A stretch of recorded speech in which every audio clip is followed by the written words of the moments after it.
Si je vous dis tier list, qu'est-ce que vous me répondez? Ben, qu'on n'est pas en 2020, donc t'as quand même 2 ans de retard. Bon, ok, d'accord, on n'est plus en 2020, loin de là même, mais il n'empêche que moi, sur Dr Wrestling, j'adore faire des tier lists. Oh là, j'en perds même mon latin. J'adore faire des tier lists. Je kiffe ça. Je trouve ça génial. Il y a beaucoup d'interactions. C'est quelque chose qui vous plaît aussi, je pense. Et donc, du coup, tous les feux sont au vert pour continuer notre petite sérénade, notre petite balade et notre petite liste de choix avec aujourd'hui la tier list des meilleures stimulations, j'allais dire. Non, les meilleures les meilleures stipulations dans le catch et à la WWE. Une fois n'est pas coutume, on se retrouve sur Tier List Maker. Décidément, putain, je leur fais tellement de pub. Il faudrait peut-être que je me fasse payer pour ce que je fais. En tout cas, bon, Tier List Maker, c'est sûr que c'est le meilleur endroit pour les tier lists. Et donc, on a donc toute une liste de stipulations à la WWE que comme d'habitude, je ne regarde pas spécialement en amont. J'aime bien découvrir un petit peu ce qu'il y a. Et on va donc classer ça donc dans nul, bof, bien, très bien et the best. Alors donc les stipulations et on démarre direct avec le match de l'échelle. Le match de l'échelle, c'est clairement très bien. C'est très bien pensé. Ça amène beaucoup de psychologie dans le match. Ça amène des prises de risques. Il y a énormément de matchs de l'échelle qui ont été sensationnels à la WWE. Pour moi, ça mérite largement sa place. Donc très bien. Rien d'autre à dire. Les matchs de table maintenant, les matchs de table, je trouve ça plutôt bof. Même si le concept, encore une fois, est plutôt sympa. Voilà, les tables, il faut passer son adversaire à travers la table. Ok, mais c'est beaucoup moins impressionnant qu'un match de l'échelle. Souvent, c'est booké bizarrement, avec des finishes un peu bizarres pour que la table pète bien. On a souvent eu des botches aussi où les tables se brisaient alors que ça devait pas se briser. Les matchs finissaient mal. Donc, pour moi, les matchs de table, ça reste pas non plus folichon. Donc, dans bof, je trouve que c'est plutôt une bonne idée. Bof également pour les casquettes match. Je suis pas très fan des matchs du cercueil. C'est une stipulation propre à l'Undertaker. On verra plus tard. Il me semble qu'il y en a une autre meilleure du coup. Les casquettes match, c'est juste enfermer l'adversaire dans un cercueil. C'est pas terrible. En vrai, ça excite pas des masses. L'Undertaker avait perdu un casquette match à l'époque à cause d'une intervention de Kane qui était plutôt pas mal. C'est l'un des meilleurs casquettes match. Mais globalement, sinon, je trouve rien d'autre à en dire. Je trouve ça bof. Les matchs TLC, ça va direct dans the best parce que là où les matchs de l'échelle sont sensationnels, les matchs TLC viennent ajouter une certaine saveur en plus avec ces tables et ces échelles. Et puis tout simplement les matchs TLC, quel bonheur, mais quel plaisir à regarder. C'était juste... c'est fantastique les TLC, franchement ils sont tous... la plupart des TLC sont très bons, franchement c'est rien à dire, c'est parfait, j'adore cette stipulation. Aujourd'hui, bon, quand on a un match TLC, on sait que c'est différent, parce que c'est surtout avec les pay-per-view, les noms de pay-per-view qui imposent les stipulations, là où avant c'était différent, c'était les fins de rivalité, presque qui imposaient ce genre de stipulation. Dommage, mais en tout cas, les TLC, notamment les premiers, c'est carrément légendaire et ça mérite largement sa place dans The Best.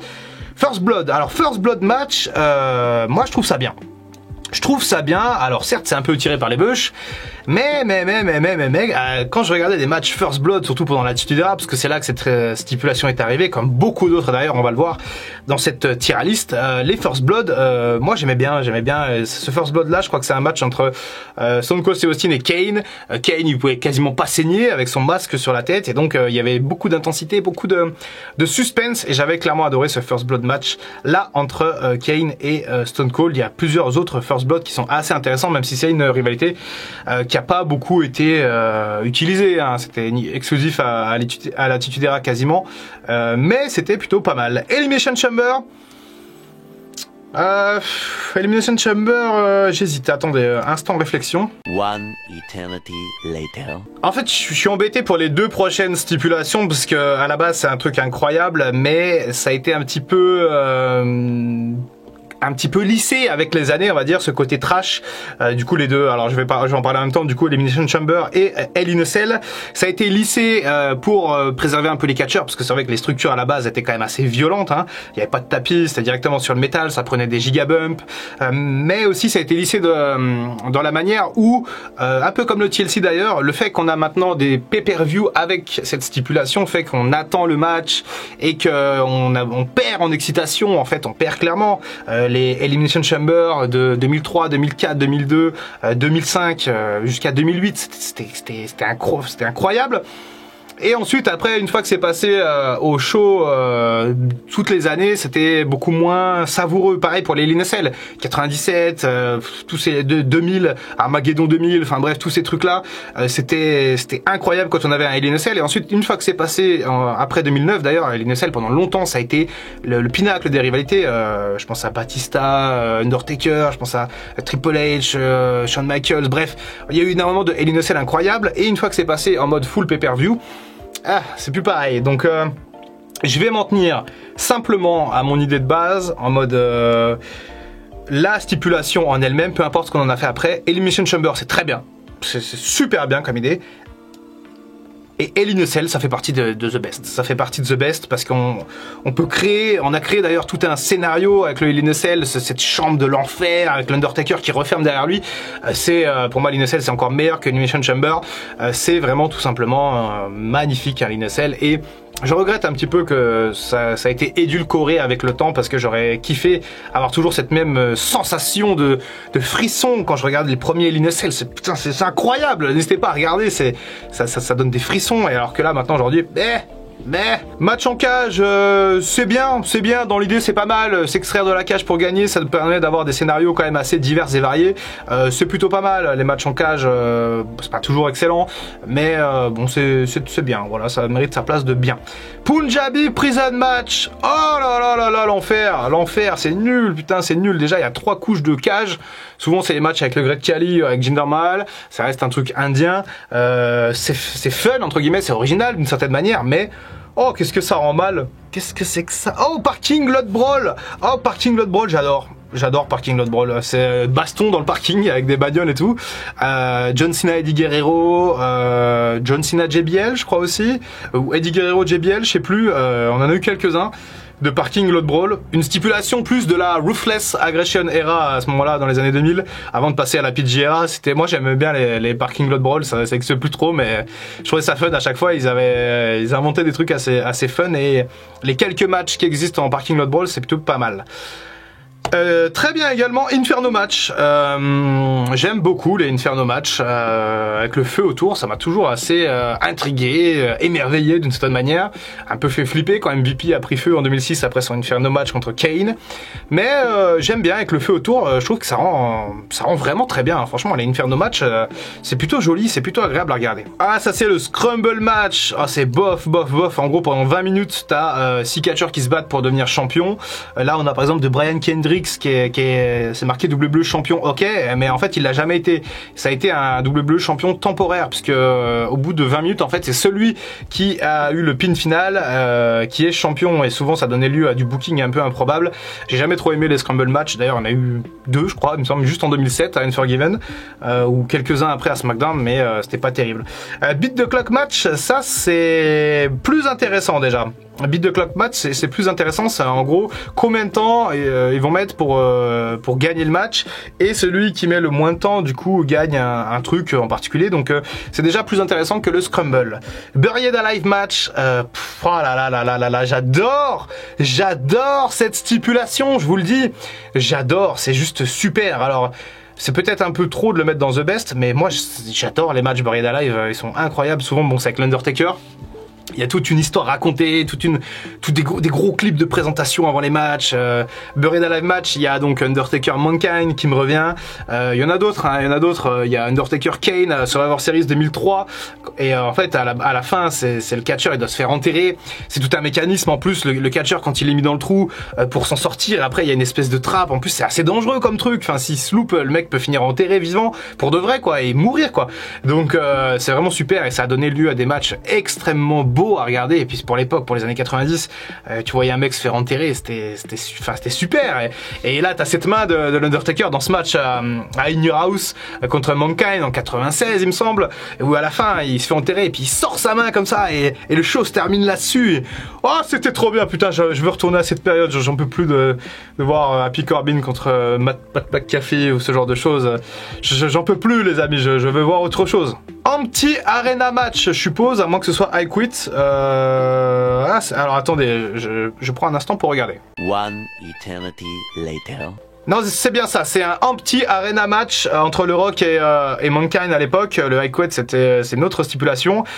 Empty arena match, en vrai, c'est pas mal, en vrai. Bon, ça rappelle un peu les cinématchs ou les trucs que font AEW, là, les Canadian Stampede, enfin les Stadium Stampede, des trucs comme ça. Mais à l'époque, à la WWE, le Empty Arena Match, donc l'arène vide en fait, ça a rendu des trucs vraiment pas mal. Moi j'ai bien aimé ce match entre Mankind et le Rock. Je suis pas sûr qu'ils aient fait beaucoup de ce genre de match, des Empty Arena Match, mais c'était plutôt pas mal. Falcons Anywhere. Très bien, c'est très bien, c'est très bien. À chaque fois, ça nous donne des trucs complètement loufoques, un peu. On va dans les vestiaires, on va dans les trucs où il y a la production. Bref, on visite un peu. Et ça, j'adore. Moi, j'adore visiter une arène comme ça quand on suit les mecs et qui peuvent se battre partout. J'adore. Je trouve ça vraiment super. Falcons Anywhere, clairement, très bonne stipulation. Le High Quet, je crois qu'il est là. Le High Quet, il me semble que c'est le match entre Bret Hart et Bob Backlund. Il me semble que c'était un High Quet match. Je crois que c'est ça sur la vignette. High Quet, c'est très bien. High Quet, c'est très bien. Ça donne toute une dramaturgie au match. C'est vraiment super. J'adore. Je kiffe High Quet. J'adore. J'aime bien. Ça fait partie de mes matchs préférés. Iron Man match. Je vais mettre ça dans bien. Parce que c'est long, hein. Iron Man match, c'est long, hein. Ça fait des longs matchs. Il y en a eu des excellents. Celui-là entre Kurt Angle et Brock Lesnar, il est fabuleux. Mais, par exemple, celui de Bret Hart et Shawn Michaels à WrestleMania 12, je l'aime pas trop. Il est trop long, il est trop... Je sais pas, il est trop long. Il faudrait faire un Iron Man match de 30 minutes. S'il avait duré 30 minutes, celui entre Bret Hart et Michaels, ça aurait été incroyable. Ça, je crois que c'est un Last Man Standing, ou alors que c'est un High Quet et l'autre c'est un Last Man Standing, c'est pas grave. Last Man Standing, c'est bien. On va dire que c'est un Last Man Standing. On va dire que c'est bien aussi parce que c'est plutôt pas mal. Ça nous donne un certain suspense qu'on n'a pas avec les matchs à tomber classiques. Ça rajoute une petite subtilité. Last Man Standing, c'est souvent pour plier un peu les rivalités quand il y en a marre.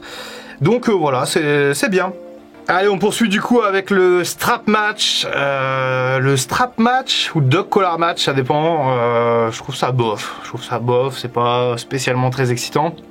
Ça vient rajouter une certaine proximité entre les catcheurs, certes, mais je trouve ça pas très excitant. Je vais accélérer un peu parce que je pense que cette vidéo doit être assez longue. Les Wargames, on a la version WCW, la version NXT côte à côte. Donc on s'en fout de la version NXT, enfin, peu importe finalement. Les Wargames, c'est très bien. Les Wargames, c'est très bien. Alors ceux d'NXT sont meilleurs que ceux de la WCW, c'est certain. Mais j'avais bien aimé. J'aime bien ceux d'NXT. Donc c'est très intense comme stipulation et ça met souvent des bonnes rivalités en place. Donc pourquoi pas. Ah, ça c'est Brian Panties match. Ah, ça va dans nul direct. C'est tellement décadent. C'est tellement... Ah, ça fout le malaise cette stipulation. Je vais même pas en parler. Hardcore match. Sympa, sympathique. Souvent on voit des trucs un peu... Souvent on voit des trucs un peu...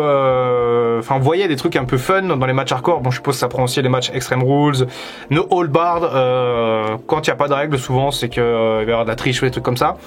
Après les matchs hardcore c'est différent parce que là c'est vraiment exclusivement du hardcore quoi. Donc je sais pas si on peut vraiment mettre ça dans la même catégorie que les No Disqualification.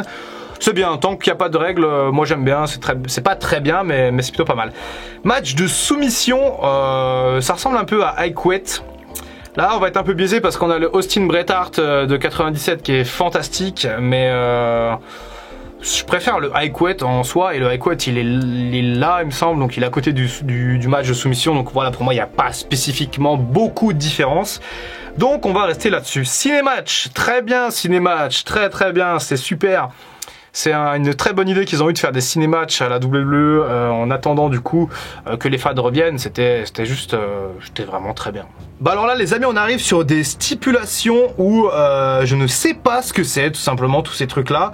Je vais faire un petit zoom pour que vous puissiez voir avec moi mais on va pas pouvoir spécifiquement juger puisque je ne sais pas ce que c'est. Alors là on a une espèce de match hardcore, je suppose que c'est un no hold bar. À droite là... j'ai aucune idée, on voit le public. Ici, là, on a un match avec des cagoules sur la tête, je ne sais pas ce que c'est. Ah, c'est le Royal Rumble, ça c'est le Royal Rumble, pardon. Ici, pareil, je ne sais pas ce que c'est. Shawn Michaels avec une échelle. On a déjà fait les matchs de l'échelle et les TLC. Jim Duggan, match par équipe, peut-être, match par équipe. Là, j'aurais tendance à dire match hardcore avec Mick Foley, ambulance match, j'en sais rien, c'est compliqué, c'est un peu mal foutu cette liste. Bon, toujours est-il que je vais mettre les matchs par équipe dans... Non, je vais même pas les classer, les matchs par équipe, ça n'a aucun sens. Royal Rumble, je vais mettre ça dans Best. Voilà, Royal Rumble pour moi c'est Best, c'est vraiment super. Pour le reste, je vois pas trop ce qu'on peut classer. Match ambulance, si... Bah ambulance, il n'y a pas d'ambulance. J'aurais mis ça dans... Bof, ambulance, ça reste un match hardcore un peu chelou. On va plutôt rester sur ça, donc mes préférés, donc du coup TLC, Hell in a Cell, Buried Alive et Royal Rumble. On a également les matchs de l'échelle, Elimination Chamber, Parking Lot Brawl, Inferno Match, Falcons Anywhere, I Quit Match, War Games et Cinematic Match que j'adore.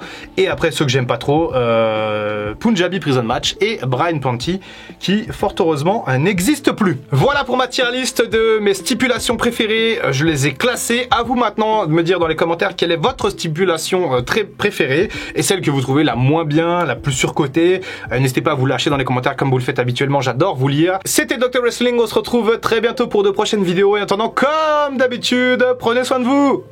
I can feel the blood creeping up from the heathens. Got will, got fight, got pride, got reason. If they wanna go eat, then you know I'm gon' feed them. If you're coming for me, hope you're ready for a demon.